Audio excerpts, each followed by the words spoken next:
ദേശീയ സുരക്ഷാ ഉപദേഷ്ടാവ് അജിത് ഡോവൽ ചൈനീസ് വിദേശകാര്യമന്ത്രി വോങ് യിയുമായി കൂടിക്കാഴ്ച നടത്തി. ഇത് വിജയകരമാണ്.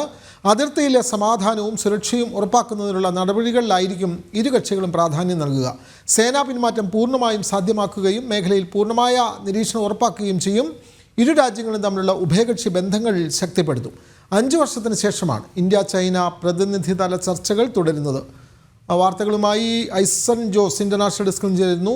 ഐസൺ ജോസ്, നമുക്കറിയാം ചൈനയുമായിട്ട് ഭാരതം നടത്തുന്ന ഉഭയകക്ഷി ബന്ധങ്ങൾ അത് 5 വർഷത്തിന് ശേഷമാണ് ഇത്തരത്തിൽ ഒരു പ്രതിനിധിതല ചർച്ചകൾ തുടരുന്നത്.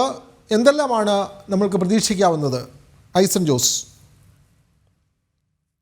വർഷം മുമ്പ്, അതായത് ഏതാണ്ട് ഗാൽവൻ താഴ്വരയിലെ കടന്നുകയറ്റത്തിന് ശേഷം ഇന്ത്യ ചൈന പ്രതിനിധിതല ചർച്ച നിലച്ചിരിക്കുകയായിരുന്നു. ആ നിലച്ചിരിക്കുന്ന പ്രതിനിധിതല ചർച്ചയാണ് ഒക്ടോബർ 21 വെടിനിർത്തൽ ധാരണയോടെ വീണ്ടും പുനരാരംഭിച്ചിരിക്കുന്നത്. വെടിനിർത്തൽ ധാരണ യാഥാർത്ഥ്യമായതോടെ സേനാ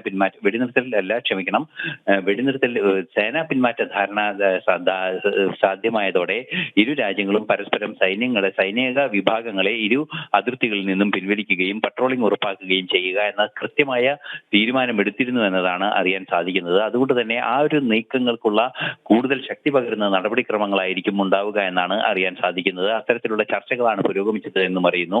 ഇക്കാര്യത്തിൽ തന്നെയായിരിക്കും പ്രധാനമായ ഊന്നൽ നൽകുക എന്നും ഈ ചർച്ചയ്ക്ക് ശേഷം പുറത്തു വരുന്ന വാർത്തകളിൽ നിന്നും വ്യക്തമാകുന്നുണ്ട്.